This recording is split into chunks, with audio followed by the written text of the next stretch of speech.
expandió hacia Asia, era el momento de más publicidad, al estilo de Branson.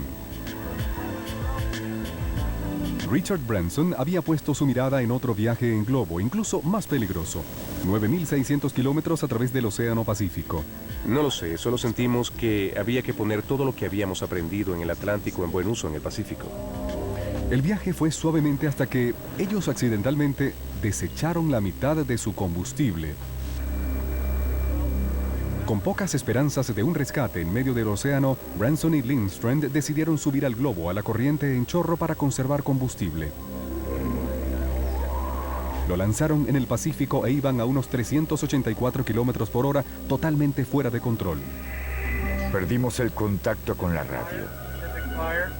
Luego de 5 o 6 horas estábamos convencidos de que estaban en graves problemas. En la cápsula, Branson se preguntaba si su suerte se había terminado.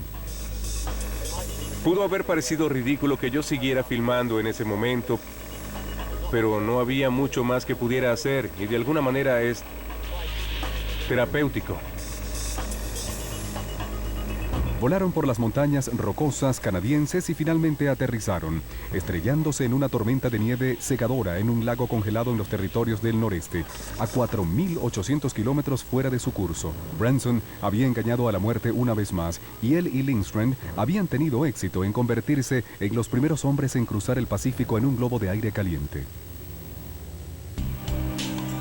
Igual de exitosos eran los negocios de Branson, los cuales todavía dirigía desde su casa bote en Londres toda desvencijada.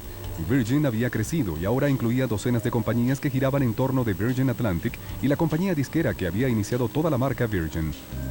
Ese año Branson firmó a los Rolling Stones con la disquera, luego de perseguirlos durante 16 años. Hello. El futuro parecía tan brillante como la sonrisa característica de Branson, en especial para su aerolínea. Si le preguntara cuál de sus negocios le brinda más placer, a cuál se siente más apegado, creo que respondería que la aerolínea. A pesar de que Virgin Atlantic fue fundada bajo el principio de la diversión, rápidamente estaba ganando una fama seria. Casi la mitad de sus ingresos provenían de viajeros de negocios y la aerolínea se expandía a nuevos mercados como Los Ángeles, Boston y Tokio. Estas eran rutas regulares de British Airways. British Airways se dio cuenta a finales de 1980 que Virgin se estaba convirtiendo en una amenaza seria para ellos. Así que el gigante de la aerolínea declaró una guerra secreta en Virgin Atlantic. British Airways decidió sacar del negocio a Virgin Atlantic.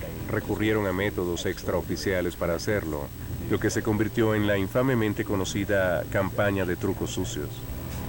British Airways plantó mentiras sobre Virgin Atlantic en la prensa y robó información importantísima de sus computadoras.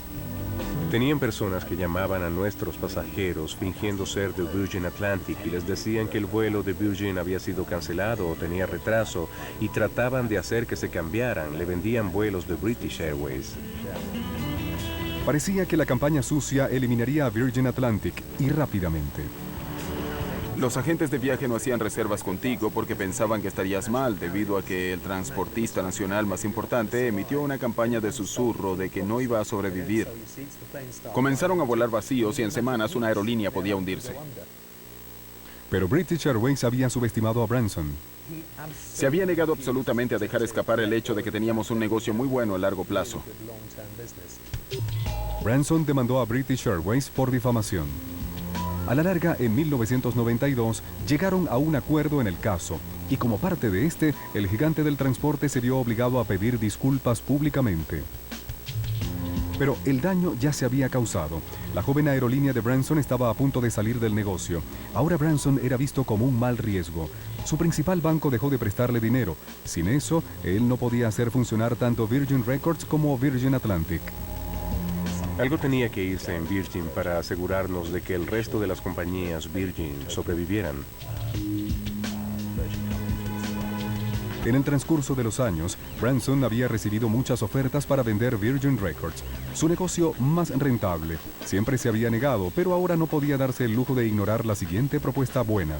Emmy nos ofreció $1.000 millones por ella y yo sabía que Al tomar los $1.000 millones, tendría los recursos financieros para asegurarme que el deseo de British Airways de ver desaparecer a Virgin